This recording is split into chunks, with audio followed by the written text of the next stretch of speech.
Hey family, hope you're doing well on this day. Just wanted to share my thoughts on Will Smith and Chris Rock as far as what happened.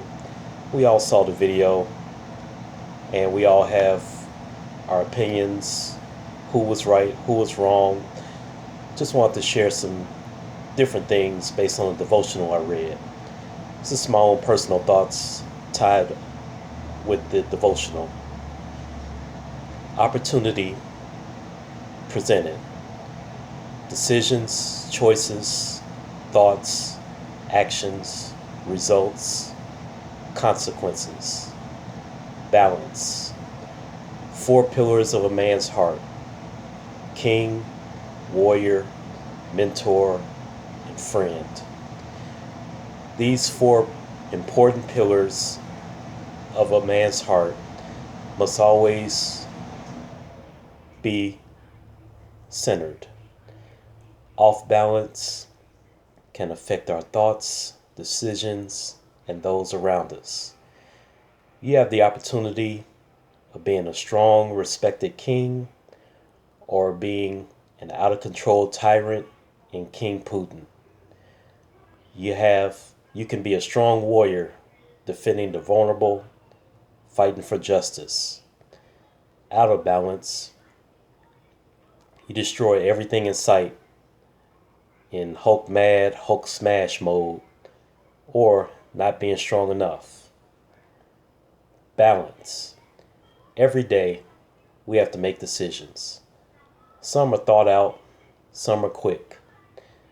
Living in anger, rage, unchecked emotions can affect our decisions and can affect those around us. Experience God's joy and peace can bring a blessing to those we encounter. From running a red light to calling off work to how we eat can have good or bad results. Chris Rock, Will Smith, Jada, and the audience witnessing it were presented with an opportunity. Even in a quick moment, it's always best to take time and quickly reflect on what the results will be. Reflection questions. Do I have to make a decision right now? Is it going to hurt me and those around me? Can I be a blessing to someone? Even being silent about your pain can end up tragically.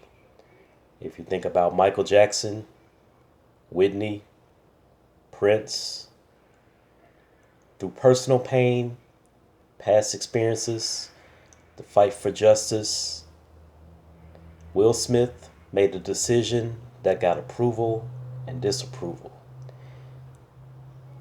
He has since apologized, but also he's faced consequences. Consequences can be good or bad. This isn't a justification piece, but more of seeing the wrong everyone did and the right.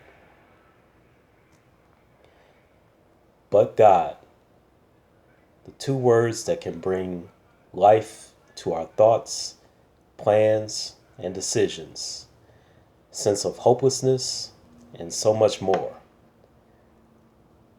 Let's hear God's thoughts.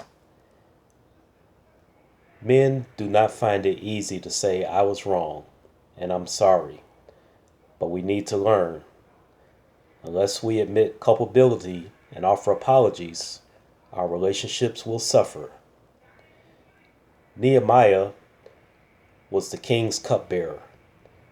Much more than a glorified wine steward, he was a member of the king's inner circle, a trusted aide, a key man in the affairs of state. He was also a deeply spiritual man who knew how to pray to the God of heaven.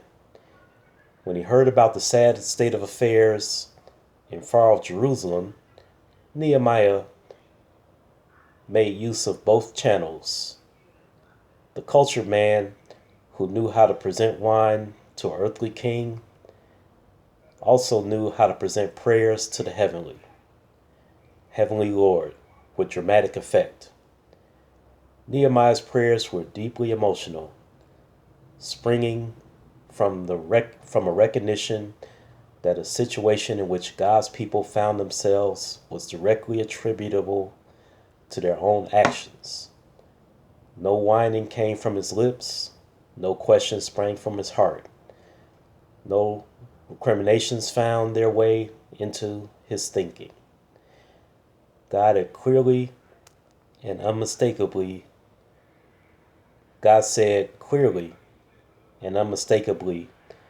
that if his people obeyed, they would be blessed. If they had disobeyed, they would suffer the consequences. The mess they were in was simply the accumulation of consequences for which they were responsible.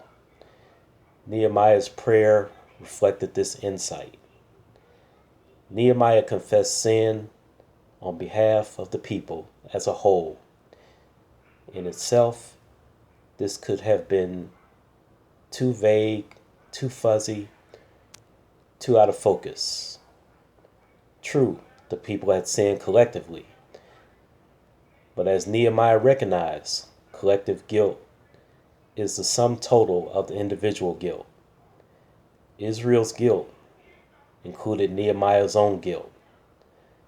Collective confession has its place right alongside individual, personal confession. It is the logical response to the individual guilt, not a convenient substitute for admission of personal culpability. The same Lord who has promised that actions also have consequences has also guaranteed that confession leads to forgiveness, and that forgiveness is the pathway to restoration. Nehemiah knew this well, so his prayer, which was deeply confessional, was also quietly confident. We men should be as eager to approach the Lord as we are to make business contracts, and as well versed at presenting our heart concerns to God as we are at offering our products to potential customers. And like Nehemiah, we too should be ready to confess our sins, confident that God will hear and forgive. Then we will present our requests. We can have confidence that God will hear us and answer. If you want to study further, you can read Nehemiah chapter 1, verses 1 through 11. I hope and pray that this was a blessing to you and that you can just look at responses, actions, and consequences from a different perspective through God's eyes and through God's hearts. Thank you.